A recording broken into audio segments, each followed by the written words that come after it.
Hello my viewers, welcome back to the channel. By the video title, you know what this video is about. Today we're discussing, of course, AEW Dynamite. This is March 25th edition of AEW Dynamite. And we know the first thing that started the show off was crazy. It was Swerve versus Kenny Omega Part 2. I like the first match a little bit better, but the second match was pretty good too as well. Kenny Omega getting a victory. We kind of seen that coming a little bit. Him getting the victory, you know, remaining EVP, but also getting a number one contender match versus MJF, and that will be taking place at Dynasty. So we could be seeing Kenny Omega possibly getting his second championship, world championship. You know, we've seen they've been like 2021, right? It was a while ago since he's been world champion. So you have Kenny Omega, you know, world title opportunity versus MJF. It's gonna be in Canada as well, so that'd be a great place for Kenny Omega to win it, like that, his home country. You never know, like that. We'll see if he defeat MJF or not. MJF been having a good title run though, a good title reign, like that. Everybody coming after him, gun after him. These crazy matches he's been having too. Been doing a very good job too. So we'll see what happens. We know Ospreay, you know, he had his eyes on the world championship he mentioned before, but right now he got to deal with Moxley, like that. He said Moxley, you know, after Moxley what did to him, you know, of course he's looking to deal with Moxley. Of course, Moxley, what we've seen from him, he's been a little different. You know, he showed respect to the people that he's been going against in the Continental Classic stuff, the Continental matches, shaking hands, you know, Kanusa Kesha and all that stuff as well, like that. But last time Ospreay seen him, you know, he tried to break his neck. So he's trying to get revenge on Moxley. You got an opportunity to go against him at Dynasty. It won't be for the title, it'll just be a regular match straight up. I think before he gets there too, he's fighting next week against Pac. Like that. I don't know, is it Saturday? Is it a collision or? I think it's next week on Wednesday on Dynamite. Yeah, Pac versus Ospreay. Like that. So it's gonna be crazy. And Ospreay was like, hey, he's like, you broke my neck in front of my parents, my kid, my wife, everything. It's kind of like the same thing Edge was saying, or Copeland was saying to FTR. He was like, I let you guys in my home, you did this, and you pile driver Beth Phoenix on her neck. He said he's looking to end their career. So we're gonna see something crazy. I hope the match. I know the match between Copeland and Cage versus FTR is a regular match, but they might need to make it like something crazy. I'm surprised they haven't done another dog collar tag match, or like a tables match or something, or some type of like just crazy match, because it's like everything that's kind of implicated with going on, because like there's no wrestling. I don't want to grapple this guy. This guy is literally power driver my wife through the mat.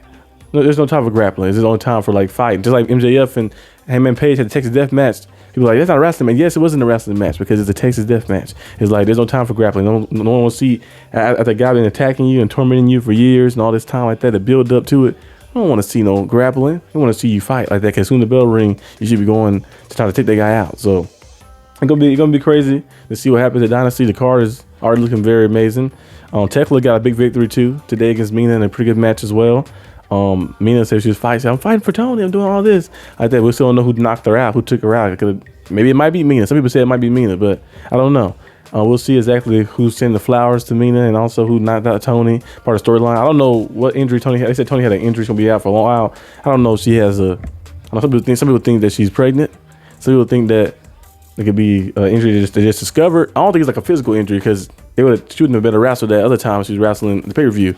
So I don't know what it is. I don't know if it's like, I hope it's not no sickness or illness or anything. I hope it's just something that's just like something that's normal like that, something that's good like that. So we'll see what happens with Toni Storm. Hopefully she comes back next year and be ready to go.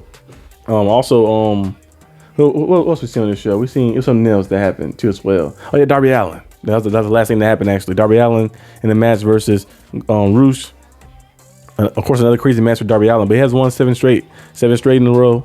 So we'll see if he can keep that momentum going to get themselves propelled to maybe fighting for a world championship. He did mention that last week as well. So he's coming for MJF. So hey, MJF is like I mentioned before last time. He's like a beacon. Everybody's gunning for him, coming for him to get that championship, which is very good. That's why it's good to have like a somebody who you can easily hate, and also he's a good wrestler in general too. So he's hate.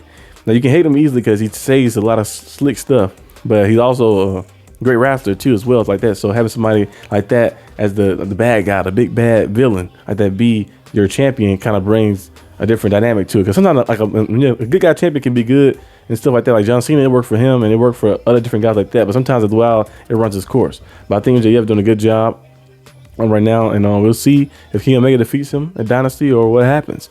But I wonder what Swerve next adventure is going to be, because after he lost this to Kenny Omega, he lost the number one contender match, so he got to kind of work himself back up.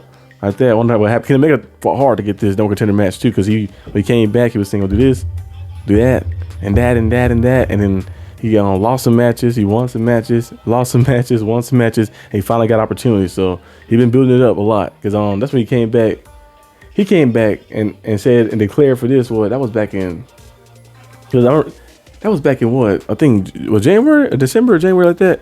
Was it December? I think it was December, January, like that, when MJF was first champion. So he's been working himself for the past few months to get himself to this spot. So it's gonna be crazy to see if he can become a 2-time world champion. But that's all I have for this video. Hope you guys enjoyed, and I'll see you guys next time on the channel.